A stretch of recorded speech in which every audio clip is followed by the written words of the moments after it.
ओम श्री सद्गुरुदेव भगवान की जय। प्रश्न है कि क्या मोह ही दुख का मूल कारण है? उत्तर, अनुराग रूपी अर्जुन ने देखा कि ये सब तो अपना परिवार ही है। ये अनुरागी साधक की वह स्थिति है जिसमें उससे घर बार, रिश्ते नाते, कुटुंब, परिवार, जमीन जायदाद इत्यादि सबको मारना अर्थात त्याग करना होता है। इसलिए साधक लगाव अर्थात मोह की वजह से दुखी हो जाता है। ये रिश्ते नातों का लगाव अर्थात मोह ही दुखों का कारण है। अतः अर्जुन कुटुंब, परिवार, रिश्ते नातों को देखकर दुखी होकर गीता 1/28 व 29 में कहता है। अर्जुन उवाच दृष्ट्वेमं स्वजनं कृष्ण युष्म समुपस्थितं। गीता 1/28। सीदन्ति मम गात्राणि मुखं च परिशुष्यति वेप्थुश्च शरीरे मे रोमहर्षश्च जायते।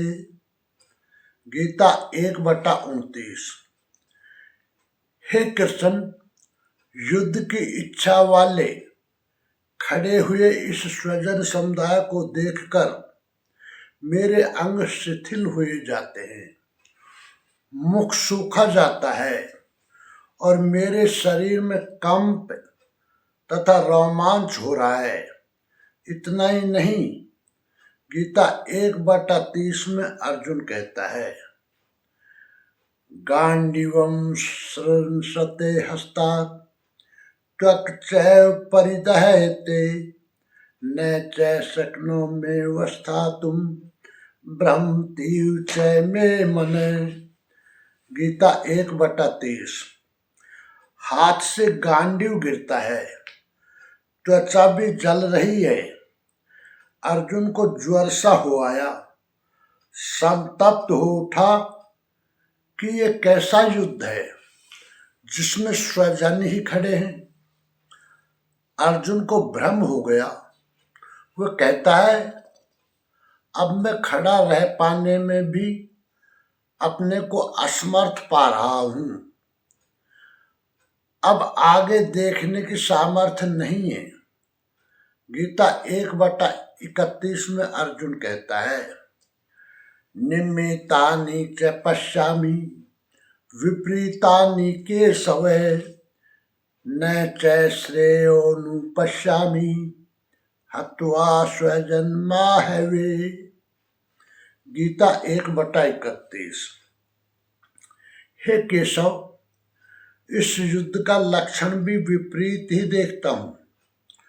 युद्ध में अपने कुल को मारकर परम कल्याण भी नहीं देखता हूं।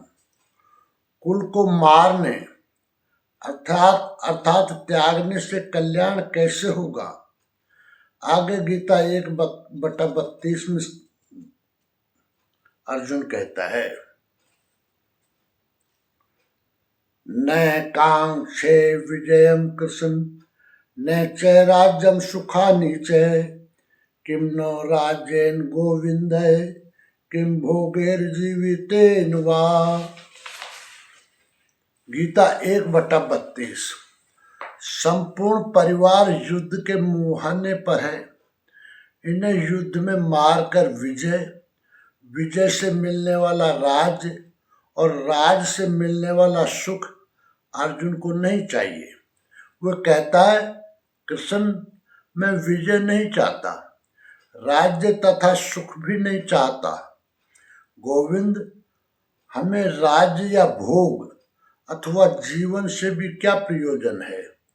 गीता 1/33 में अर्जुन कहता है, ये सामर्थ्य कांक्षितम नो राज्यम भोगा सुखानि च तय इमेव स्थिता युद्धे प्राणस्त्यक्त्वा धनानि च। गीता 1/33। हमें जिनके लिए राज्य, भोग और सुख आदि इच्छित हैं, वही परिवार जीवन की आशा त्याग कर युद्ध के मैदान में खड़े हैं।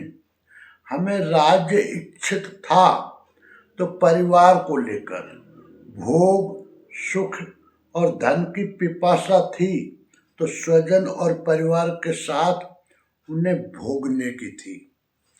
किंतु जब सबके सब प्राणों की आशा त्याग कर खड़े हैं, तब मुझे राज्य, सुख या भोग नहीं चाहिए।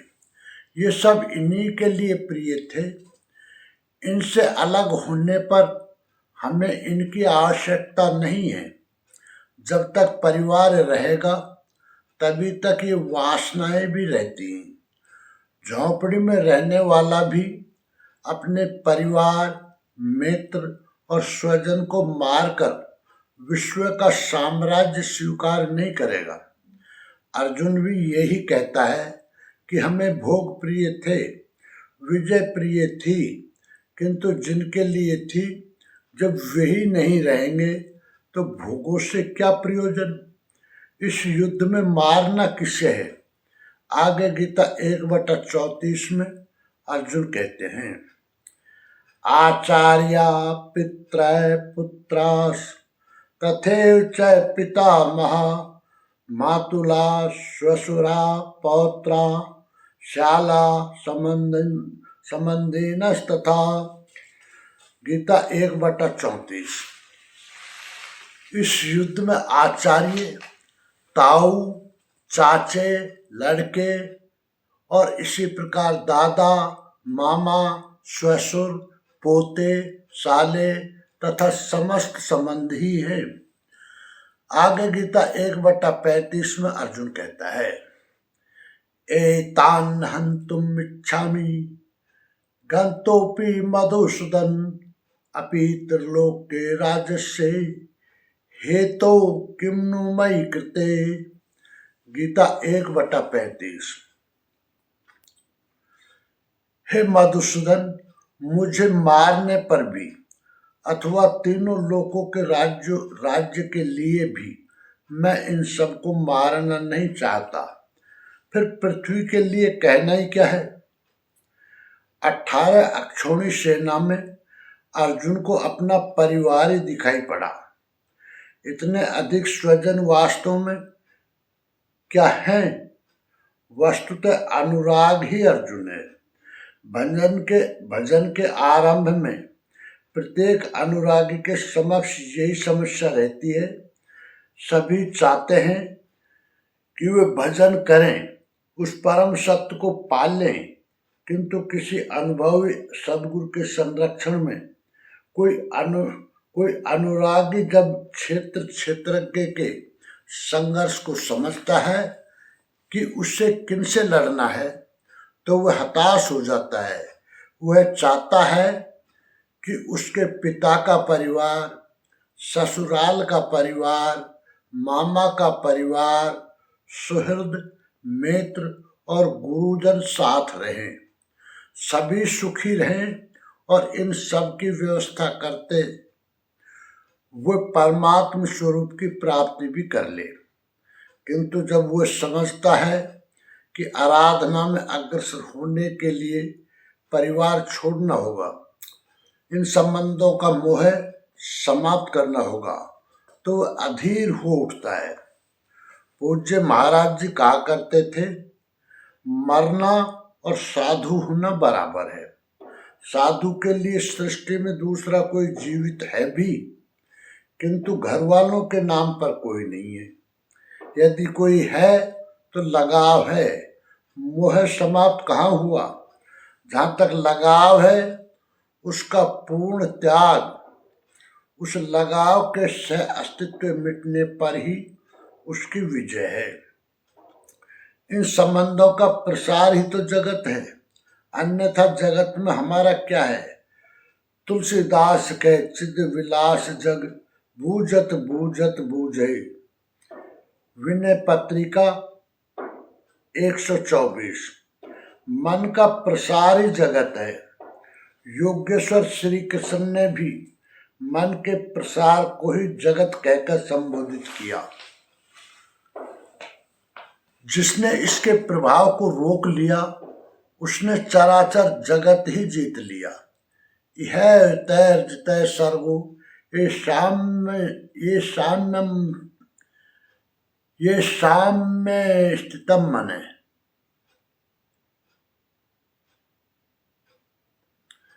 गीता 5/19। केवल अर्जुन ही अधीर था ऐसी बात नहीं है। अनुराग सबके हृदय में है। प्रत्येक अनुरागी अधीर होता है। उससे संबंधी याद आने लगते हैं।